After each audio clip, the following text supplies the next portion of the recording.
Bagamat suspendido ang kontrata ngayon, tila nakatali na tayo sa proyektong ito. Valid na itong kontratang ito, pero bago simulan yung pag-deliver ng mga equipments, pag-set up ng trabaho, kailangan magkaroon ng submission ng Philippine government ng tinatawag na mga documents. Pero these are all ministerial functions na pwedeng isubmit agad para maging effective yung kontrata kung hindi binabantayan ng tambayan ng Senado. Kung halimbawa walang nag-expose nito, isasubmit lang ito, tuloy-tuloy na yung kontrata. Sa mismong website ng Office of the Press Secretary, ibinalita ang naganap na pirmahan ng NBN-ZTE contract.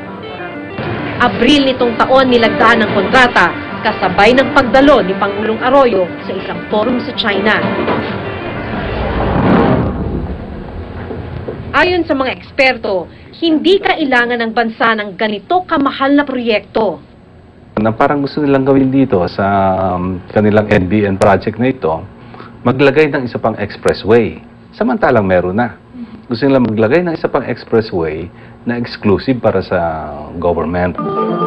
Base sa transcripts ng meeting ni Pangulong Arroyo sa NEDA noong 2006, pinag-iisipan ng Pangulo ang pagtatayo ng National Broadband Network.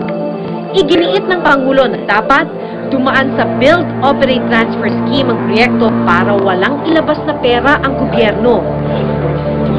Pero ang $329 million o halos 16 na bilyong piso na gugugulin para sa NBN project, ipinangutang ito ng Pilipinas sa bansang China. Dahil sinasabi po nila, para hanggang sa pinaka-apu-apuhan, babayaran namin. Magbabayad talaga tayo rito. Ba't ang naman, hindi naman kaapu-apuhan, 20 years ito eh. Ang lifetime kasi ng systems like this, typical telecom systems, mga 15 years yan, ang useful life.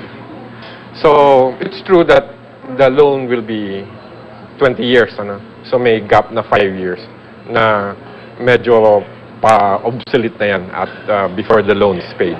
Pero during the 15-year period, medyo sulit na natin yan. Hindi pinakamababa ang presyo ng ZTE para sa isasagawang planong NBN project. Kung mahigit $200 million ang presyo ng kumpanya ni Joey De Venecia, mahigit $100 million naman ang presyo ng isang US-based company.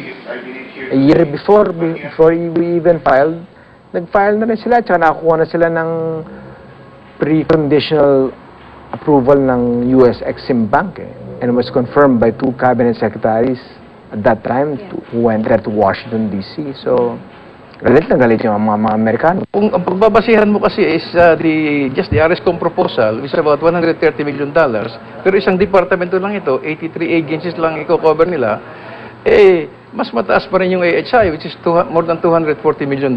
So, overpriced din sila. Of course, yung sinasabi nila na overpriced din yung ZTE kasi $329 million ito. So, hindi pinag-uusapan kasi yung presyo dito, yung kung ano yung proposal ng isa. Hindi kasi apple to apple yan eh. Kanya-kanya kasi ng coverage yan, kanya-kanya rin ng technology. Sa NBN, Iba naman ang pananaw ni Senador Ping Lacson sa proyektong ito.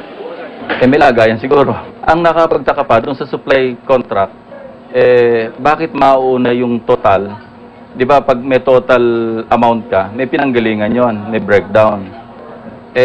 Sa breakdown, hindi naman naka-specify except na merong breakdown na engineering services, tapos equipment, tapos training, and so forth and so on.